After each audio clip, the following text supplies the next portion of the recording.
Bienvenue les amis, bienvenue, ici Adrien pour ce nouvel épisode du podcast Homme Harmonie, le podcast qui aide les hommes à s'harmoniser pour avoir de meilleures relations.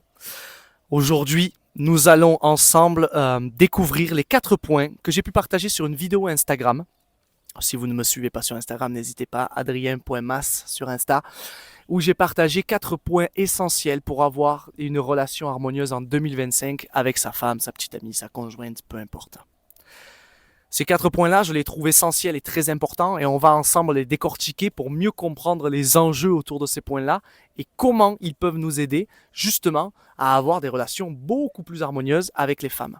Le premier point, c'est un besoin vital chez l'homme d'être sincère. Lorsque je dis être sincère, c'est généralement et surtout en début de relation. Il y a très peu d'hommes qui sont capables de se poser la question de qu'est-ce que je veux avec cette fille concrètement? Est-ce que je veux juste une relation un coup d'un soir? Est-ce que je veux juste un plan cul? Est-ce que je veux juste être un ami pour elle? Est-ce que je veux vraiment quelque chose de concret avec cette personne-là? Il y a très peu d'hommes qui sont capables d'en prendre conscience et surtout d'assumer ce choix-là. Bien souvent, l'un des plus gros problèmes que l'on rencontre, une des plus grosses tensions qu'on peut avoir entre les hommes et les femmes, c'est ce manque de sincérité-là. Et qui est également chez les femmes, attention, mais nous on se concentre principalement chez les hommes. Il y a très peu d'hommes qui sont capables de juste aller voir une personne, une femme, et de lui dire écoute là, on s'entend bien, etc. Mais je sens qu'avec toi, je ne veux que du sexe. Je ne veux pas autre chose. Est-ce que vous avez déjà entendu un homme dire ça? C'est très très rare. Est-ce que vous avez déjà entendu un homme dire écoute là, je me rends compte qu'avec toi, je veux pas de sexe ou quoi que ce soit. J'ai le sentiment qu'on peut vraiment faire quelque chose de concret. Donc j'aimerais qu'on tende vers ça. C'est extrêmement rare. Souvent, on n'exprime jamais ce genre de choses, alors que pourtant, c'est ô combien important. Et qu'est-ce qui fait qu'un homme n'arrive pas à exprimer ça? Dans le premier cas, sur le sexe, c'est qu'il y a de très fortes chances que la fille dise bah écoute, moi je veux pas de sexe, je veux une vraie relation, donc bon ben, tu vas un peu te la mettre sous le nez, comme on dit. Et inversement, il y a beaucoup d'hommes qui ont peur d'avouer qu'ils veulent vraiment s'engager avec une femme parce qu'ils se disent oh là là, je vais passer pour le canard, pour le cuck, je vais être là de suite à être à ses pieds, en mode je veux quelque chose de sérieux, c'est pas bon, c'est pas bon. Mais pas du tout. Pas du tout. Au contraire, soyez sincères, vous allez vous enlever bon nombre de mauvaises relations, bon nombre de problèmes. Le jour où j'ai compris ça pour ma part, j'ai vraiment joué le jeu. C'est-à-dire que quand je rencontrais une fille et que je sentais que je voulais juste du sexe, eh ben je lui disais. Je lui disais, écoute, je suis désolé, je m'entends bien, très très bien avec toi, mais je sens qu'il y a une grosse attirance sexuelle et je ne veux pas plus en fait. Parce que je le sens pas ou quoi que ce soit, donc voilà. Je peux vous assurer que cette sincérité-là, 90% du temps, eh ben, la personne était OK.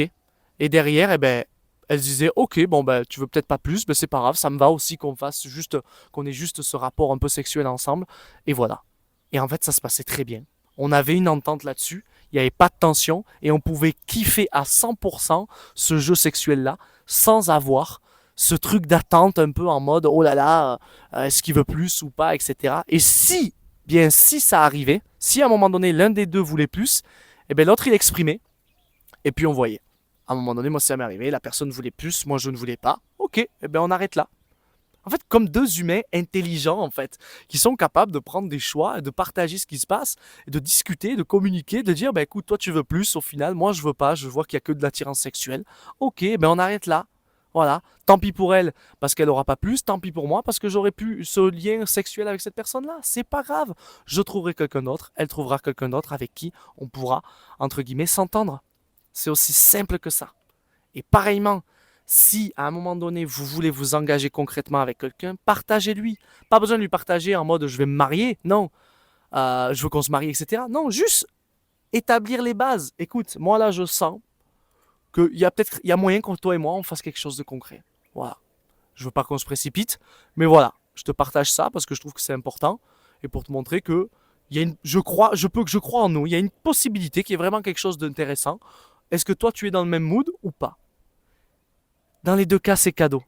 Si elle est dans le même mood, c'est tant mieux pour vous. Ça veut dire que les choses vont pouvoir s'accélérer en plus et vont être beaucoup plus sécuritaires. Vous allez pouvoir avancer d'une manière plus sereine et elle aussi dans la relation.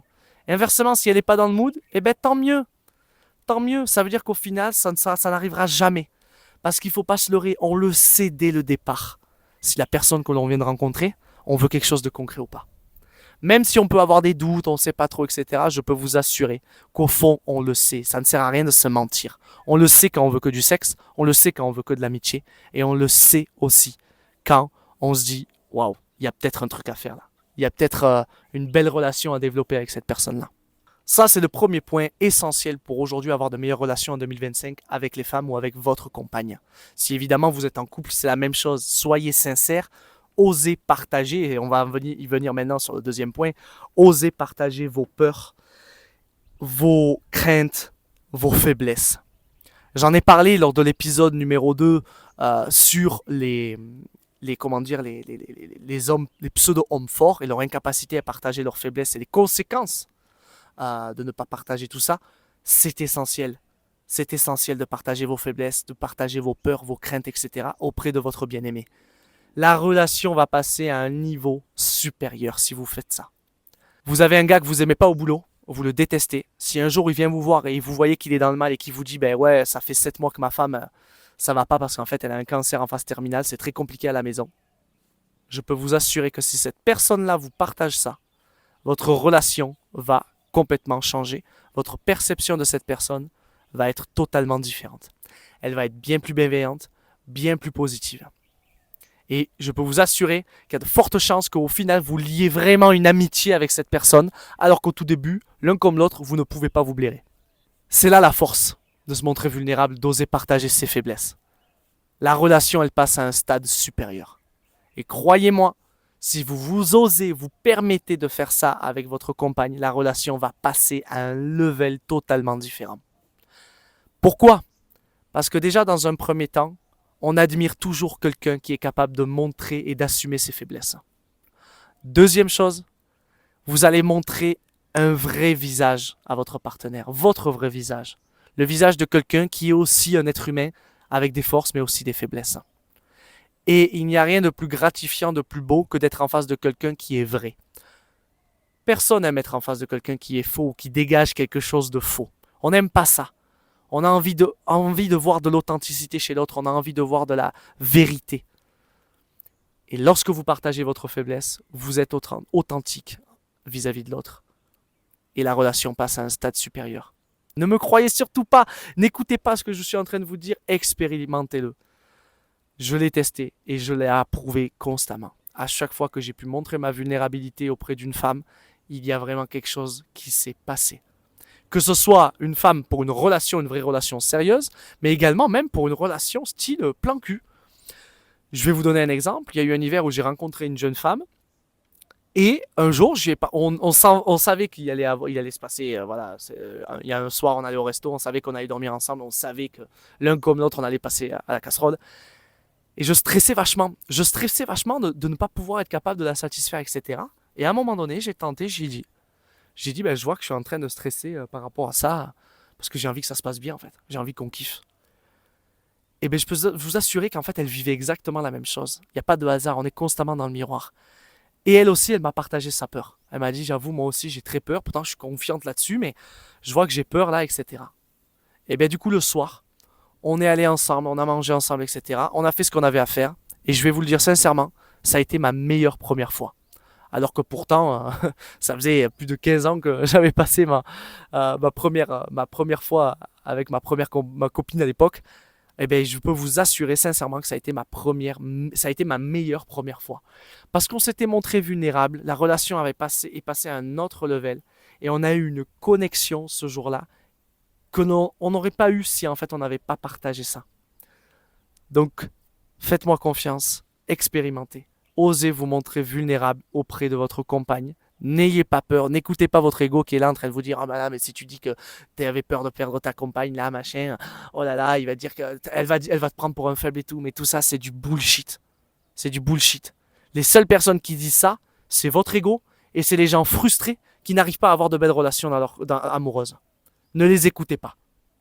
Parce que c'est primordial pour avoir une relation épanouie avec votre femme. Le troisième point, très important aussi, c'est d'arriver à accepter sa partenaire. Quand je dis accepter sa partenaire, ça veut dire que l'on est OK d'observer, de constater, d'accepter que peut-être notre partenaire, elle voit telle chose de telle manière, elle pense telle chose de telle manière, elle voit blanc alors que nous on voit noir. Elle pense gris alors que nous on pense bleu. Qu'elle aime les sushis alors qu'on n'aime pas les sushis. Qu'elle aime le foot alors qu'on n'aime pas le foot. Que elle a telle vision du monde et que nous on a telle vision, etc. C'est ça en fait. C'est extrêmement important parce que en acceptant la personne en face, on accepte la personne dans son entièreté, dans son être tout entier, c'est-à-dire dans ses forces, dans ses qualités, mais également dans ses faiblesses et dans ses défauts. Et je peux vous assurer, encore une fois, si vous n'acceptez pas l'autre en face tel qu'il est, l'autre ne va pas vous accepter tel que vous êtes. Et vous allez vivre des relations très compliquées. Osez accepter que la personne en face de vous peut être différente, peut penser différemment, peut faire différemment. C'est essentiel pour avoir une relation harmonieuse. En acceptant l'autre tel qu'il est, je lui permets d'être tel qu'il est avec moi. Et donc d'être complètement connecté à lui-même et d'être serein, d'être bien, d'être soi-même en fait, tout simplement. Lorsque l'on accepte l'autre tel qu'il est, on l'aide à être soi-même. Et on sait que ça peut être très compliqué des fois parce qu'on peut avoir peur. On se dit, oh là là, il faut pas que je sois faible face à cette femme-là, il faut que je montre que je suis un bonhomme, etc. Mais c'est du bullshit tout ça, c'est notre ego qui dit ça. En réalité, il faut se montrer 100% soi, authentique, vrai, encore une fois.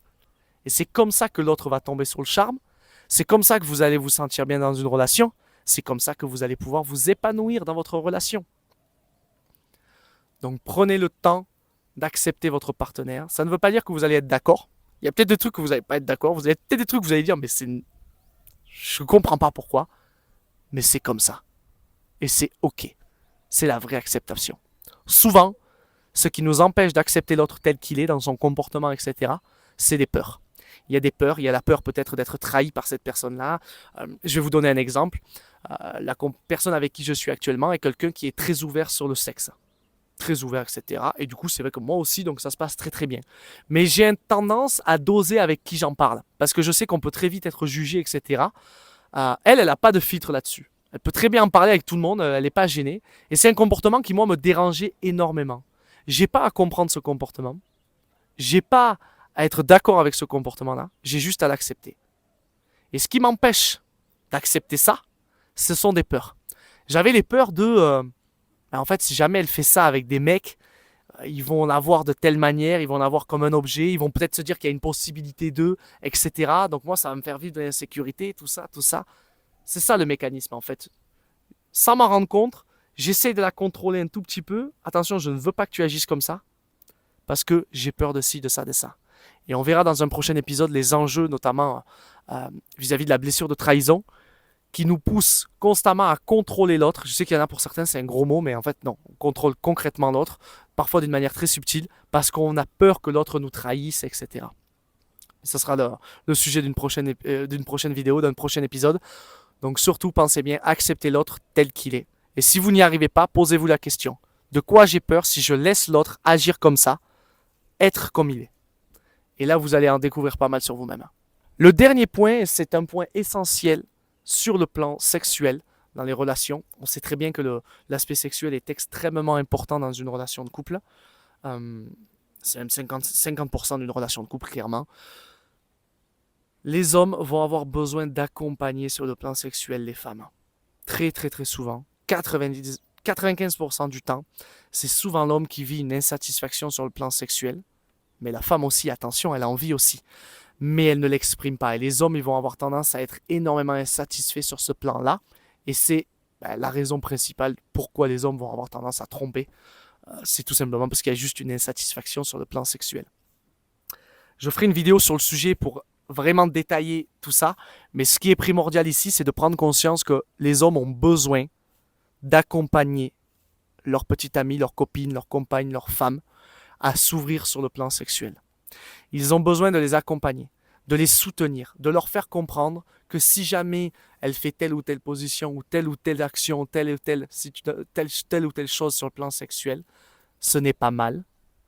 Elles ne vont pas être des traînées ou je ne sais quoi, parce que c'est leur ego qui empêche. C'est l'ego des femmes qui leur empêche de vraiment s'ouvrir sexuellement, parce qu'il y a ce truc de oh, « c'est pas bien ». Oh là là, c'est pas bien si tu fais une fellation à ton homme parce que t'es une traînée. Oh là là, c'est pas bien si tu fais ci avec ton homme parce que t'es une traînée. Tu vas être une traînée, tu vas te juger. Non, tout ça, c'est l'ego encore une fois. Et nous, les hommes, notre devoir, c'est de les accompagner vers cette ouverture-là. c'est de les accompagner, de les soutenir, de les aider à prendre leur place sur le plan sexuel. Ma chérie, qu'est-ce que tu aimerais faire sexuellement avec moi?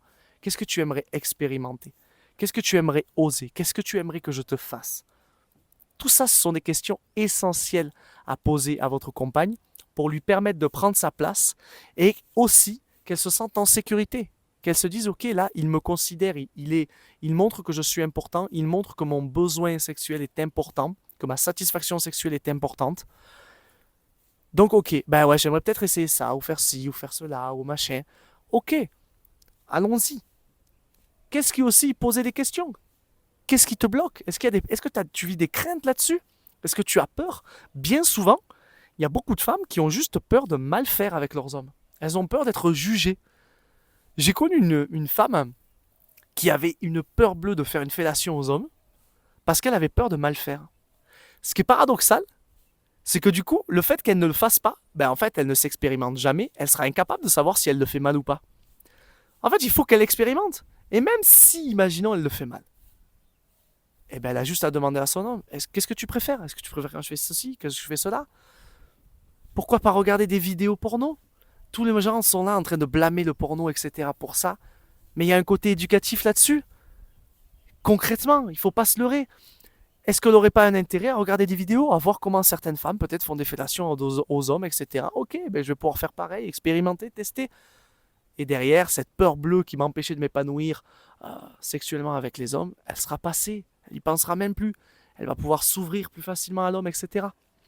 Donc c'est un exemple un peu concret que j'avais vu auprès d'une amie, mais c'est essentiel. Le dernier point vraiment pour avoir de belles relations avec les femmes en 2025, c'est d'arriver à les accompagner sur le plan sexuel, etc., leur permettre d'oser, leur permettre de prendre leur place dans les relations sexuelles.